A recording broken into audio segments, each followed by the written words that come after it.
have done a huge gameplay reveal deep dive for EA FC 24. And today I'm going to take you through everything you need to know from what was shown off. From the new Hypermotion V powering the game, creating 7 different accelerate types this year, and more physical battles as well, to the huge change that is playstyles. Traits and chem styles seem to be combined this year, with a range of playstyles that detail certain attributes and boost them to make cards better. In the attacking sense, we've got lots of passing changes this year, as well as some new dribbling techniques, shooting styles, and skill moves. Defensively, things are changing too, with new advanced defending techniques, changes to goalkeepers, a big change to player switching, more changes across the pitch, include free kicks and penalties, and some changes to referees, and everything in between. So let's start off with Hypermotion V. To summarize it very quickly, EA say that there is so much more realism and there's so many more animations and stuff like that because they've been able to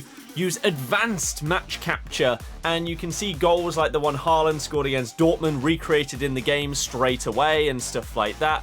Full team volumetric motion, you've got machine learning, so in theory things can be added into the game post-release if they happen in real life and stuff like that. Here you can see an example of a goal happening in real life and then it's happening in the game. So this is what they really want to focus on, is that this happened and they can track it and put it into FIFA. So you should have way more unique animations and stuff like that going forward. You've got AI Mimic as well, which basically does the same things but with body movements. And so in the past you've seen players have their own unique animations and stuff when they're running. Haaland's they've focused on here. This is what it used to look like, this is what it looks like now. It's more realistic. So, in theory, great. However, animations can be broken, could be scary. Next up, we've got Accelerate. Now, this was a big thing in FIFA 23. We had Explosive, Controlled, and Lengthy. Now, there's 7 different types, each with variations. And this is what they are. So, the ones that you previously had, Controlled Explosive, Mostly Explosive, Controlled Lengthy and Mostly Lengthy have also been added, and here is a little graph as to how they relate to the existing ones. And here are the stats. I will obviously leave a link to this page to have a little look through because there's a lot of information here. Kinetic physical play, basically shielding, is changing. You can now press the trigger and get off me, or you can hold it down and try and shield like that. Better strength and stuff like that means you're going to be able to shield better. Then we've got this, which is true flight ball physics. They say this every year. Apparently passing and stuff like that is going to look better. And AI hands. New detail when goalies make saves. Now playstyles is huge. This looks like it is combining chem styles as well as traits, but then it looks like on card designs you could have a chem style as well. We'll have to wait until most likely the Ultimate Team explanation, which will come out in a few weeks to fully explain these. But here are the play styles, and this is how they work. So they are split into different categories: scoring, defending, goalkeepers, etc. And each one has different utilities. So for example, the power shot. Who has this? A player who is known for taking powerful shots from outside the box. What does it do? What are the effects? You perform power shots faster and with increased speed. However, it feels like elite players have playstyle plus attributes. And this means that they perform power shots much faster and with a significant increase in speed. So Haaland has power shot playstyle plus.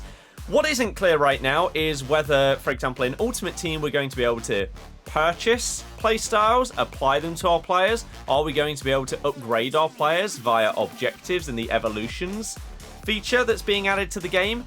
Or are these going to be set like traits have been throughout the last few years? Is Haaland going to be default with the power shot, whereas someone like Jamie Vardy might not have it? Can we add it to Vardy or not? We don't know. But I will, again, the link will be in the description. Here are all of them. I will most likely do a little short video going through each of them and a very quick explanation as to each of these. But you can pause as we scroll down and see everything that is involved in the playstyles. This could really make things unique. If we can apply these ourselves rather than players having them by default like traits were before, then you can have some really, really interesting players. You can make midfielders that are all about tiki-taka and stuff like that, or forwards that are all about heading rather than long shots.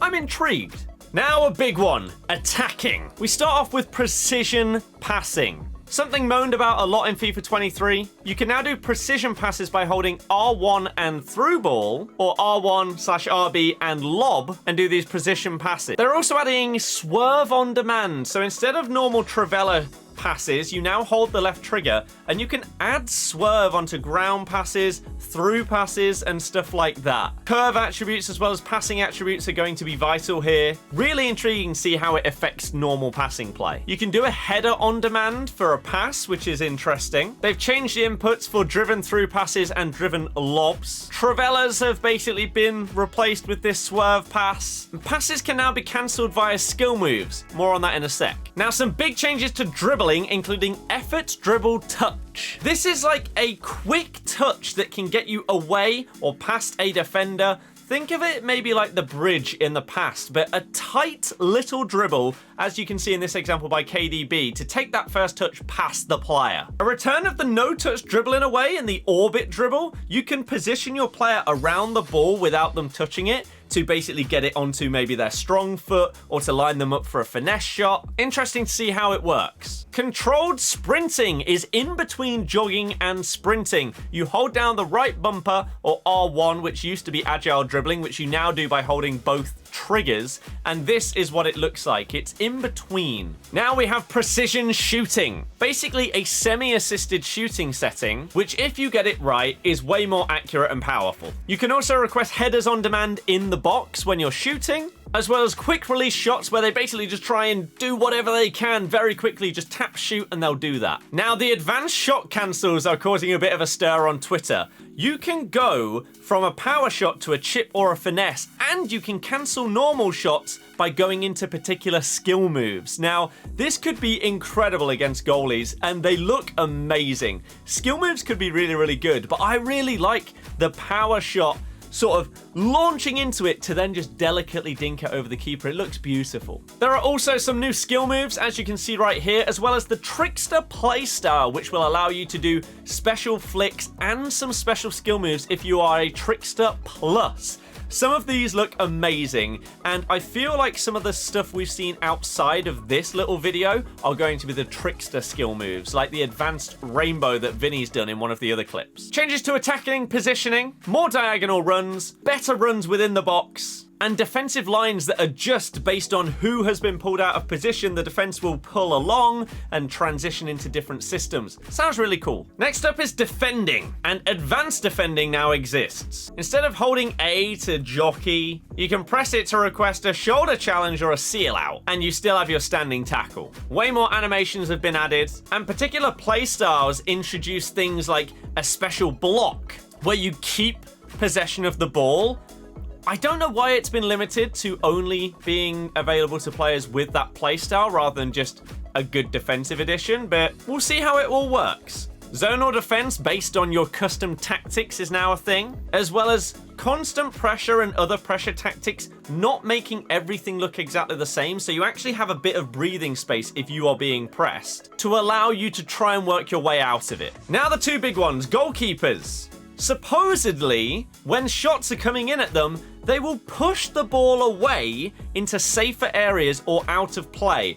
Hopefully this means less rebounds, where the shot is straight at the keeper, he palms it straight to the other attacker and he taps it in. And then player switching. Is this EA admitting that player switching has been broken for the years? Maybe, because you are now allowed to customize the sensitivity of the right stick. The higher the sensitivity, the more the game will respect your right stick input, is the wording they went with.